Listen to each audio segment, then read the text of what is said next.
अगर ईश्वर ने दोनों हाथ दिए हैं, दोनों हाथ ऊपर उठने से जय जय श्री राम, जय जय श्री राम, जय श्री राम।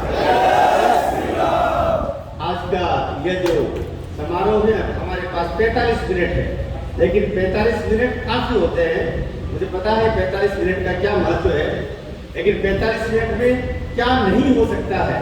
इसलिए आज का जो समय है, बहुत समय हमारे पास, लेकिन 45 मिनट में से मैं 1 मिनट 30 सेकंड इस बात के लिए हमारे राष्ट्रीय अध्यक्ष जो राष्ट्रीय कवि संगम को 20 वर्ष से अपने कंधे पर लेकर के और दुनिया भर के राष्ट्रवादी सनातनी कवियों को जोड़ने का काम कर रहे हैं, ऐसे श्रद्धेय जगदीश मित्तल जो अपना संपूर्ण जीवन जिन्होंने राष्ट्र को समर्पित किया है, राष्ट्र के समृद्ध साहित्य को समर्पित किया है। मैं चाहूंगा इस यात्रा के संदर्भ में 1.5 मिनट में आकर के मेरी प्रार्थना है कि आकर के आपको संबोधित करें। आपकी तालियां तब तक नहीं रुकनी चाहिए जब तक उनका आगमन और उनकी वाणी का आरंभ यहाँ नहीं हो जाए। श्रद्धेय जगदीश मित्तल, नई दिल्ली, राष्ट्रीय अध्यक्ष, राष्ट्रीय कवि संगम। मैं संबोधन में अपना समय लगाऊंगा तो 1.5 मिनट इसी में पूरा हो जाएगा। नए घर में चीजें पुरानी अब कौन रखता है, परिंदों के लिए कुंडों में पानी अब कौन रखता है। ये तो आपने संभाले हैं गिरती दीवारों को, वरना सलीके से बुजुर्गों के निशाने अब कौन रखता है।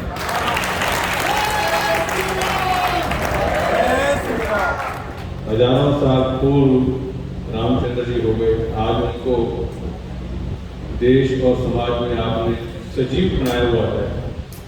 ये उनके बारे में भी कुछ कहना हो। अग्नि की लपटों में पड़कर सोना कुंदन हो जाता है, भाव शुद्ध हो नन्हा धागा रक्षाबंधन हो जाता है।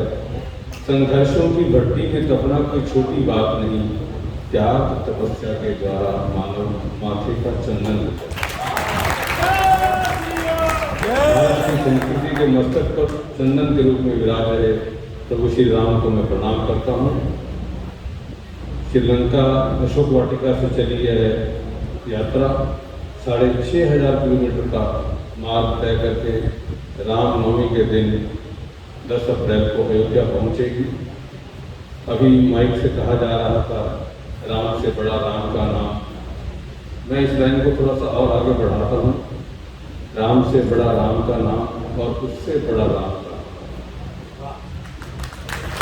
हम लोग राम के नाम पर सीमित रह जाते हैं, पर राम किस कारण से राम बने।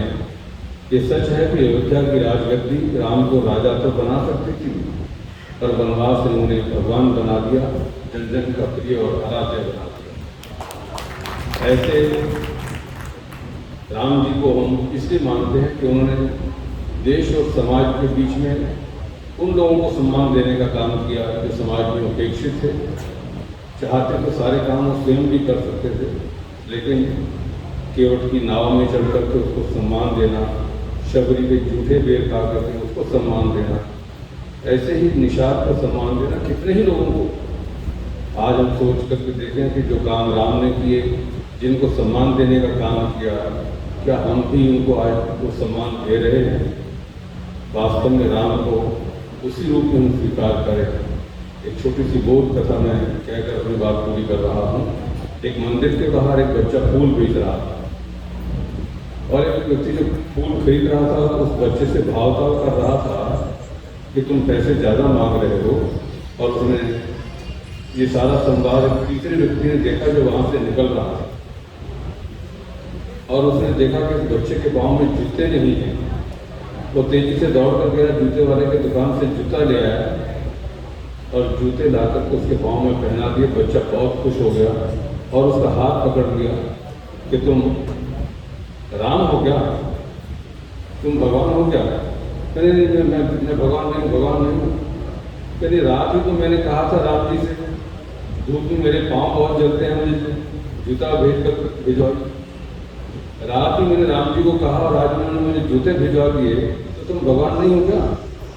कहने नहीं, मैं भगवान नहीं हूँ। तो तुम भगवान नहीं हो तो फिर भगवान के दोस्त जरूर होंगे।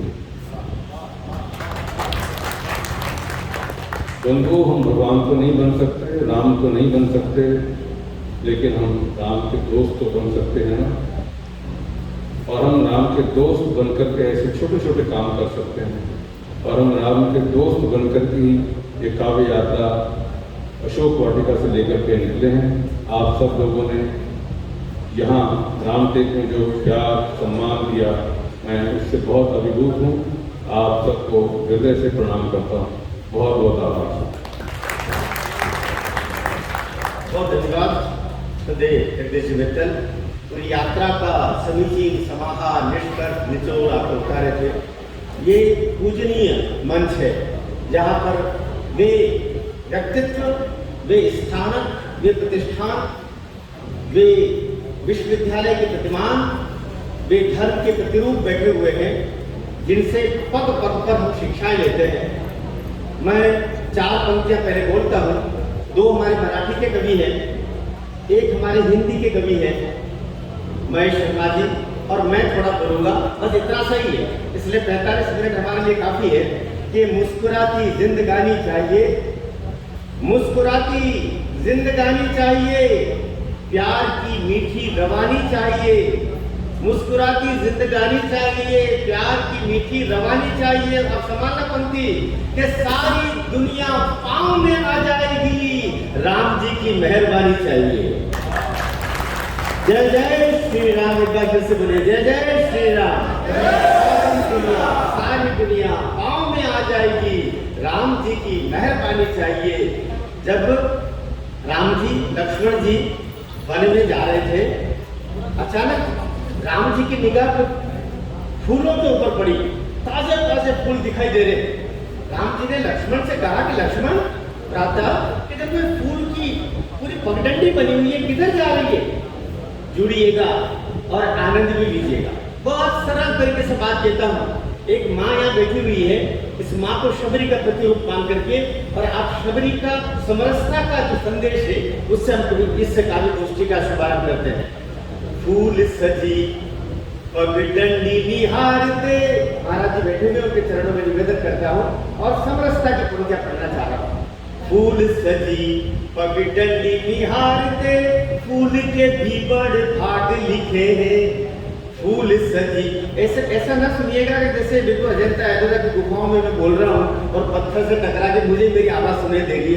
जहाँ आपको अच्छी लगे आप ताली बजा सकते हैं। ताली बजाने पर कोई जीएसटी लागू नहीं है अभी, आप बेफिक्र होकर बजा सकते हैं। शुरू कर दो। आप लगेगा तो मोदी जी से मैं बात करूंगा कि कुछ छूट दे दो, तालियों के ऊपर छूट दे दीजिए, आनंद लीजिएगा। फूल सजी पगडंडी निहारते, फूल, अब बीच में ना बजाइयो। फूल सजी पगडंडी निहारते, फूल के भी बड़े भाग लिखे हैं। और आश्रम पे कई आश्रम थे, किंतु छोटी सी कुटिया पे जाके टिके हैं। आश्रम पे कई आश्रम थे, किंतु छोटी सी कुटिया पे जाके टिके हैं। तो झूठे किए हुए बेर सभी देखो, झूठे उन बेरों के मोल बिके हैं। अब संभालना पंक्ति को, अभी से ताली नहीं संभाल कर रखिएगा, एक भी ताली अब ये पंक्ति पर खाली न रहे। ये मेरी प्रार्थना है कि झूठे किए हुए बेर सभी देखो, झूठे उन बेरों के मोल बिके हैं। और शबरी में भीलनी देखे सभी, शबरी में भीलनी देखे सभी, प्रभु राम को उसमें कौशल्या दिखे हैं। भीलनी देखे सभी, प्रभु राम को उसमें कौशल्या दिखे हैं, राम को उसमें कौशल्या दिखे हैं। मैं 4 पंक्तियां और थोड़ा सा आपको 24 मिनट के रिदम में लाना चाहता हूँ। मैं तो 10, 12, 15 बाहर के देशों में गया। आपके यहाँ तो इतनी संख्या है, वहाँ तो 25-30 बहुत हो गया। 25-30 लोग ही हमारे प्रवासी भारतीय रहते हैं और उसको दुनिया भर का वो खर्चा करते हैं। मैं आपकी इस वरेण्य उपस्थिति को प्रणाम करता हूँ और 4 पंक्तियां और ये कवि सम्मेलन की शुरुआत के लिए चाह रहा हूँ। तो थोड़ा सा आपका माहौल मेरे लिए बन जाए। सेतु बन रहा, महाराज जी भगवान राम देखते हैं कि सब कुछ न कुछ कर रहे हैं। चींटी भी कर रही है, बंदर भी कर रहा है, नलनील भी कर रहे हैं। वो राम जी को लगा कि वे भी कुछ करें। प्रभु श्री राम पत्थर उठाते हैं, पत्थर समुद्र में डालते हैं, क्या होता है? लेकिन एक पार्टी के इतिहास से कैसे जुड़ता है, एक पार्टी जो 125 साल पुरानी थी, मैं नाम लेके अपनी जीवान को पाप का भागीदार नहीं बनाऊंगा, 125 साल पुरानी पार्टी ने सुप्रीम कोर्ट ने कह दिया कि राम जी का तो कोई अस्तित्व था ही नहीं, इससे राम सेतु तोड़ दिया जाए। ये अम्बिका सोनी ने सुप्रीम कोर्ट में हलफनामा दिया है। मैं पंक्तियां सुनाता हूँ। और ये बात राम सेतु की कैसे एक पार्टी के अस्तित्व से जाके जुड़ती है, समझना। सेतु बनाने को दौड़ रहे सब, देखा प्रभु ने तो आप भी आए। सेतु बनाने को दौड़ रहे सब, देखा प्रभु ने तो आप भी आए। और राम ने पत्थर छोड़ा जो हाथ से, डूब गया सब ही चकराए। राम ने पत्थर छोड़ा जो हाथ से, डूब गया सब ही चकराए। तो शीश झुका, असमाना बंदियों को, शीश झुका जामवंत जी नील से, अंगद से मुस्का के बताए। शीश झुका जामवंत जी नील से, अंगद से मुस्का के बताए। राम ने छोड़ दिया जिसको उसे, कौन यहाँ जग में अपनाए। राम ने छोड़ दिया जिसको उसे, कौन यहाँ जग में अपनाए। कौन यहाँ जग में अपने, कोई दोस्तियां करने की जरूरत नहीं। मेरी पंक्तियों में उस पार्टी का निदान समाहित है। मैं चाहूंगा कि हमारे यहाँ के मराठी साहित्य के 2 कवि मेरे पास में है, दोनों मैं प्रार्थना करूंगा 2-2 मिनट में, 2 मिनट बहुत होते हैं विषय काटने के लिए। एक पहले एन.के. राठौड़ जी ये आएंगे। एन.के. राठौड़ जी अगर मेरी आवाज सुन रहे तो मैं प्रार्थना करूंगा उनसे, आपकी तालियां या आपके घर की तुलसी का छोटा सा पौधा है। हम तो आम हो गए, पीपल हो गए, लेकिन ये तुलसी के अपने पौधे हैं, इनका भी प्यार दीजिए। एक भी हाथ अब खाली में रहे आपके अपने कवि के लिए निराश। संत मांदियाळी रामटेकर आले, दिवाळी झाली, होळी सण। आध्यात्मिक मंचावर माझी आध्यात्मिक कविता, कवितेचं शीर्षक आहे तुझ्या मुरलीची धून। राधेचा भाव कृष्णाला सांगते, ते वर्णन मी या कवितेमध्ये केलेलं आहे। तुझ्या मुरलीची धून, तुझ्या मुरलीची धून, अशी वाजव मुरारी। तुझ्या मुरलीची धून, अशी वाजव मुरारी। तुझ्या बातीमध्ये ना मी होईल रे हरी, मी होईल रे हरी। तुझ्या मुरलीची धून, नको तुझे काही मला, तुझी असू दे रे छाया। नको तुझे काही मला, तुझी असू दे रे छाया। बघ रोमांचित झाली ही योगी माझी काया।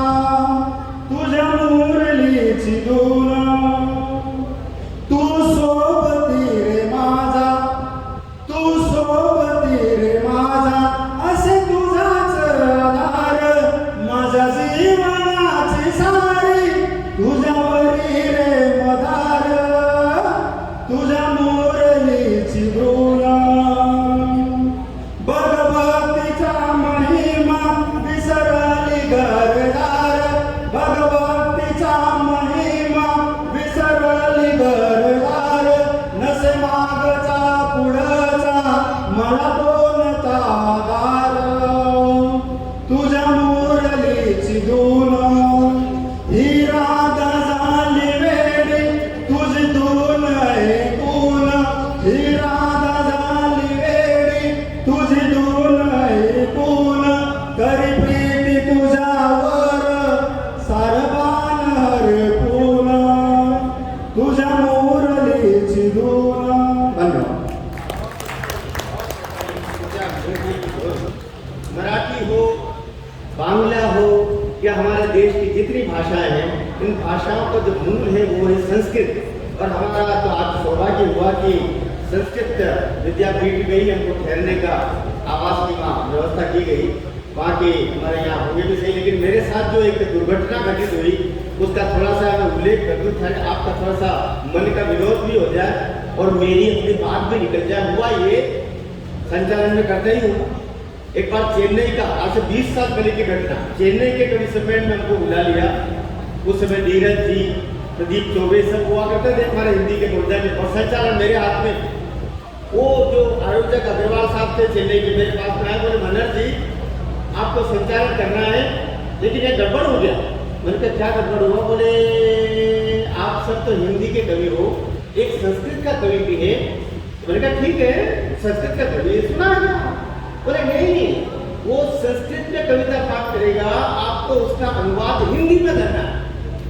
मैंने कहा अग्रवाल साहब इतनी तो मेरी संस्कृत नहीं है, नहीं आपको कुछ भी करना पड़ेगा, कुछ भी करना पड़ेगा। तो संचालक जो होता है ना वो बहुत तिकड़े में होता है। मैं ये कहना चाह रहा हूँ, संचालक बहुत तिकड़े में होता है। तो मैंने मेरा आइडिया लगा, मैंने कहा अग्रवाल साहब एक बात बताओ, सामने जो ये चेन्नई के श्रोता आप बैठेंगे, क्या उनको संस्कृत आती है? बोले नहीं, उनको भी आती है उनको। मैंने कहा फिर मैं अनुवाद कर दूंगा। अब साहब एक के बाद एक कवि आने लगे, नीरज जी का नंबर आए। उससे पहले मुझे बनारस से आए हुए हमारे रामेश्वर द्विवेदी जी को बुलाना था। रामेश्वर जी द्विवेदी संस्कृत में कविता पाठ करने वाले थे। वे माइक पर आए द्विवेदी जी, और उन्होंने आते ही शुरुआत की। जाहिर था उनको पता था कि संचालक जो है मनहर ये अनुवाद करेगा हिंदी में, उनको तो संस्कृत में पढ़ना है। उन्होंने आते बोलना शुरू किया, स्त्री चरित्रम पुरुषस्य भाग्यम। ये करके मेरी तरफ देखा, मेरे दिमाग चक्रपट्टी बन गया। मैं इसका अनुवाद क्या करूं? स्त्री चरित्रम पुरुषस्य भाग्यम, मेरे खोपड़ी दौड़ाई। मैंने कहा ये कवि कह रहा है स्त्री चरित्रम पुरुषस्य भाग्यम, मतलब स्त्री का चरित्र देखकर पुरुष भाग गए। उन्होंने घूर के मेरी तरफ देखा कि क्या अनुवाद करें, लेकिन सामने सब जनता थी, वो करे भी तो क्या करे। मैंने कहा अब ये कवि समझ जाएगा कि संचालक को संस्कृत नहीं आती, वो उटपटांग बोल रहा है, अब आगे ये कुछ बोलेगा नहीं। लेकिन वो महाराज जी आगे फिर बोले, उन्होंने कहा न जानो कि देवो कुतो मनुष्यम, न जानो कि देवो कुतो मनुष्यम। मैंने कहा ये कवि कह रहा है न जानो कि देवो कुतो मनुष्यम, मतलब जिसे देवता नहीं जान पाए उसे कुत्ते क्या जानेंगे। तो बड़ी मुश्किल होती है। ये बात अलग है कि वहाँ पर बाद में दूसरे दिन संस्कृत महाविद्यालय के प्राचार्य जी मेरे पास में आए कि आपको हमारे महाविद्यालय में संस्कृत पर 1 घंटा व्याख्यान को बुलाया। मैं पहली ट्रेन पकड़ के वहाँ से भागा जाऊँ। तो ऐसी हालात होती है, जब आपको भाषा नहीं आती है तो आप तिकड़म लगाते हैं, इसका क्या मतलब होगा, क्या मतलब होगा। लेकिन हमारे बीच में हिंदी का एक मूर्धन्य कवि बैठा हुआ है जो दोनों में अपनी बात करता है। ये राजपूत से हमारे बीच में है, हमारे राष्ट्रीय कवि संगम के सह महामंत्री हैं, और बड़ी सीधे आपको लगेगा कि तुलसी की जिस मिट्टी से बने होंगे ये भी उसी मिट्टी के बने हुए महेश शर्मा जी है। आपकी तालियां इतने देने से शुरू हो जाना चाहिए थी। महेश शर्मा धन्यवाद जी। हमारे जीवन में ऐसा सौभाग्य आ गया कि त्रेता युग से जो अभी तक प्रतीक्षा चल रही थी मनमनु की, उस प्रतीक्षा को समाप्त करने का अवसर हमें मिला। भगवान राम त्रेता युग में पुष्पक विमान से अयोध्या चले गए थे, जैसा अभी मुझ से बताया गया। और त्रेता युग के इतने साल बीते, द्वापर गीता कलयुग के भी इतने साल बीते। हमारे जीवन काल में ऐसा अवसर उपस्थित हुआ कि हम श्रीलंका से उन्हें अयोध्या पर पहुंचाने का यह उपक्रम कर रहे हैं। भगवान राम ने हमें इस कार्य के लिए चुना, उसके लिए मैं अपना सौभाग्य यहाँ सूचित करता हूँ। और आप सब लोगों का जो कदम कदम पर इतना उत्साहवर्धक सहयोग मिल रहा है, उसके लिए सभी को धन्यवाद देता हूँ। भगवान राम के जीवन से हमें बहुत सारी बातें सीखने को मिलती हैं, लेकिन समय कम है। मैं केवल इतना कहूँगा, दिन के उजाले में कोई ऐसा काम मत करो कि रात को नींद ना आए, और रात के अंधेरे में भी कोई ऐसा काम मत करो कि दिन में कहीं जाकर मुंह छिपाना पड़े। एक दुआ कहूँगा, कर्मठता से दिन कटे, मेहनत करके दिन कटे, सोकर गुजरे रात, इससे अच्छी है नहीं जग में कोई बात। बहुत बहुत धन्यवाद।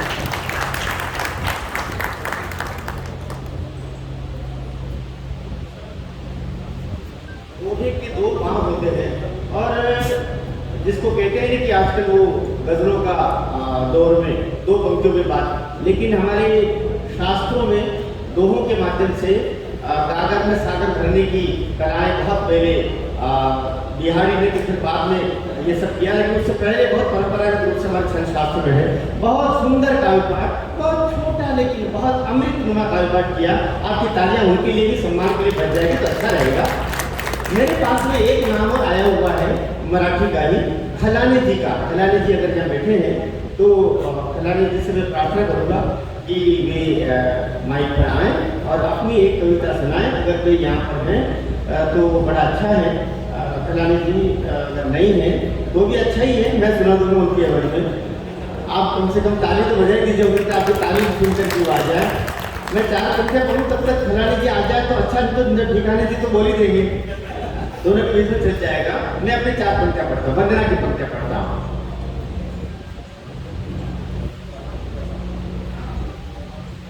ये वंदना की पंक्तियाँ कह लीजिएगा, आराधना की पंक्तियाँ कह लीजिएगा, या कि आह्वान की पंक्तियाँ कह लीजिएगा। मनुज तो छोड़िए, महाराज जी आपके चरणों में पूरा नहीं करता। मनुज तो छोड़िए, ये देव धड़कन से भी पावन है। करे क्या वंदना इसकी, ये बंधन से भी पावन है। लगा ले हम इसे माथे, निगाहों में इसे भर ले। अगली पंक्ति संभालना, ये मिट्टी की वंदना की पंक्ति है। लगा ले हम इसे माथे, निगाहों में इसे भर ले। हमारे देश की मिट्टी ये चंदन से भी पावन है। तालियां कमजोर है, इतनी कमजोर तालियों में तो वंदना नहीं होती है। एक हाथ अगर खाली एक में मानूंगा तो राम कैसा तो कम से कम नहीं हो सकता। हमारे देश की मिट्टी ये चंदन से। एक हीरो की पत्नी में, एक हीरो मुंबई का, उसकी पत्नी ने पिछले दिनों में कहा कि ये देश तो रहने लायक नहीं है, हम इसको छोड़ देंगे। मैं नाम नहीं ले रहा, नाम लेके अपने जीवन को क्यों पाप में डालना। लेकिन आप समझ गए, हीरो की पत्नी ने कहा ये देश रहने लायक नहीं है, हम इसको छोड़ देंगे। ये बात अलग है कि 6 महीने बाद उसने देश तो नहीं छोड़ा, उस हीरो को ही छोड़ दिया। मैं पंक्तियां सुना, मेरा देश कैसा है, क्या है मेरा देश, क्यों हम इसके लिए मर मिटने को आतुर रहते हैं। इसे ही देखने सूरज उगा, नित देख डूबा है। इसे ही देखने सूरज उगा, नित देख डूबा है। हजारों है अजूबे, ये अजूबों का अजूबा है। समंदर साथ लांघो तुम, समाना पंक्तियों को। समंदर समंदर समंदर साथ लांघो तुम, सितारों में भले खोजो। हमारे देश से बढ़कर न कोई देश दूजा है। ऊपर करके हाथ बोलिएगा, भारत माता की जय, भारत माता की जय, भारत माता की जय, वंदे वंदे, जय जय श्री राम, जय जय श्री राम। इसी जयकारों के बीच में मैं हमारे मार्गदर्शक, राष्ट्रीय कवि संगम के संरक्षक और पूरी दुनिया में जिनको बाबा नाम से जाना जाता है, बाबा सत्यनारायण जी मौर्य, कोई पीछे नहीं देखेगा मोड़ करके। बाबा जी आपको यहाँ से प्रकट होते हुए दिखाई देंगे, निगाह आपकी इधर हो, बाबा जी कहाँ से प्रकट होंगे ये बाबा जी ही जानते। जोरदार तालियां बजाइए।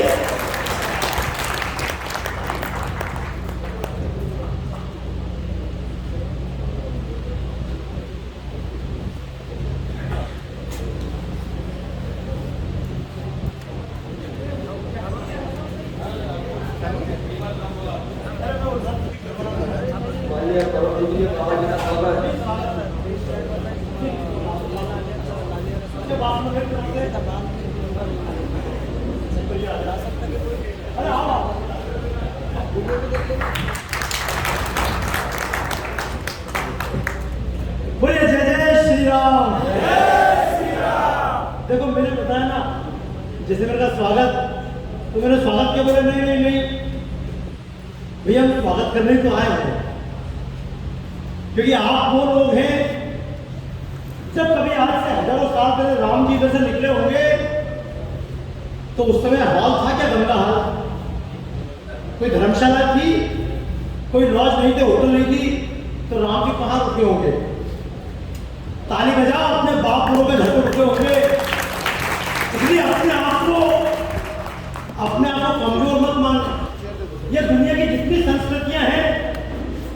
इस्लामिक संस्कृति, ईसाई संस्कृति वो सिखाती you are son of sin, तुम पाप की संतान हो, और तुम पाप की संतान हो तो तुम्हारा उद्धार कैसे होगा? तो बोलते तुम्हारे उद्धार के लिए परमात्मा पुत्र भेजेगा। तो ईसा मसीह को भेजा कि इन पापियों को उद्धार के लिए आओ। इस्लाम भी मानता है तुम पापी हो इसलिए तुम्हारे उद्धार के लिए परमात्मा ने पैगंबर भेजा। लेकिन हमारे ऋषि मुनियों ने, संतों ने यह नहीं सिखाया तुम पाप की संतान हो। हमारे ऋषि ने सिखाया श्रवन्तु विष्णु अमृतस्य पुत्र, तुम अमृत के पुत्र हो। तालियां बजाइए अपने आपके नाम पर। दुनिया में कोई भी संस्कृति नहीं है जो कहती है तुम अमृत के पुत्र हो। और एक बात और गौर से सुनना, क्योंकि जिस जगह पे आया हूं, जब से मैं राम के ऊपर काम कर रहा हूं 25 साल से, तो पहले आ चुका